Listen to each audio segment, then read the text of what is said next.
Hi friends, welcome to my channel. இன்றைக்கி வந்து நீங்கள் ஒரு ரெசிபி தான் பார்க்க போகிறீங்க. ஃபிஷ் ஃப்ரை வந்து எப்படி வந்து நான் ரெடி பண்ணுவேன் அப்படின்றது தான் உங்கள் கூட ஷேர் பண்ணிக்க போகிறேன். வாங்க எப்படி செய்யலான்னு பார்க்கலாம். இதுக்கு ஃபஸ்ட்டு வந்து மசாலா வந்து ரெடி பண்ண போகிறேன். அதுக்கு ஒரு மிக்ஸி ஜாரில் ஒரு 7 இல்லைனா 8 வந்து சின்ன வெங்காயம் வந்து ஆட் பண்ணிக்கிறேன், தோலை உரிச்சிட்டு தான். அதுக்கப்புறமா இது கூட வந்து ஜீரகம் வந்து ஒரு டேபிள் ஸ்பூன் ஆட் பண்ணிக்கிறேன்.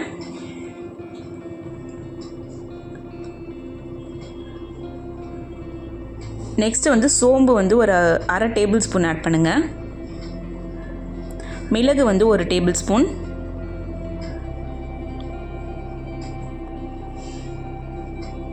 இஞ்சி பூண்டு பேஸ்ட் வந்து ஒரு டேபிள் ஸ்பூன். உங்ககிட்ட இஞ்சி பூண்டு இல்லை அப்படின்னா பூண்டு இஞ்சி தனித்தனியாக கூட இதில் ஆட் பண்ணிக்கலாம். அதுக்கப்புறம் காஷ்மீரி மிளகாய் தூள் வந்து நான் ஒரு 2 டேபிள் ஸ்பூன் ஆட் பண்ணுறேன்.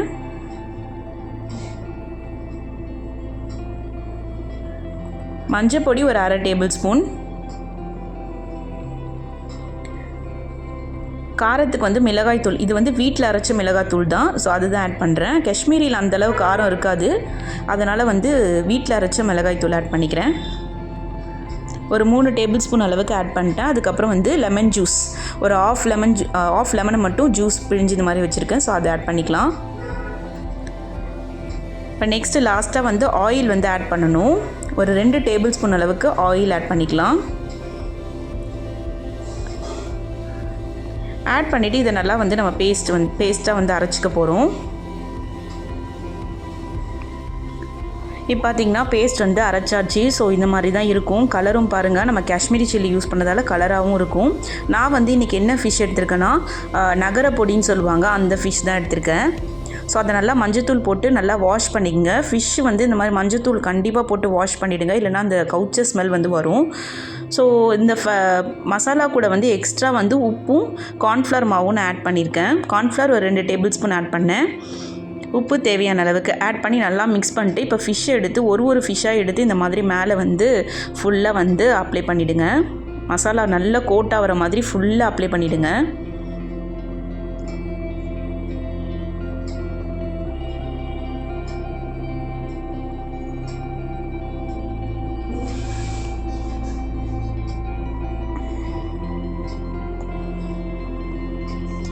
இப்போ வந்து எல்லாத்துலேயும் வந்து மசாலா ஃபுல்லாக வந்து அப்ளை பண்ணியாச்சு.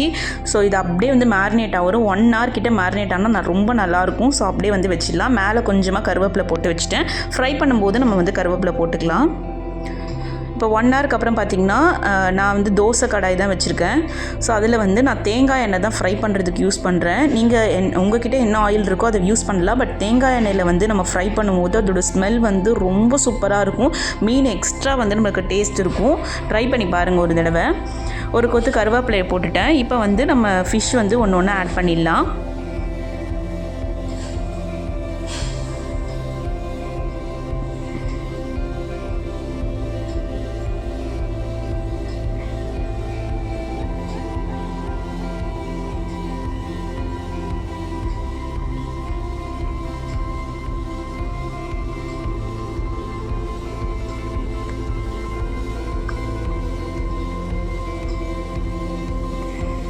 பொறுமையாக வந்து திருப்பி விடுங்க.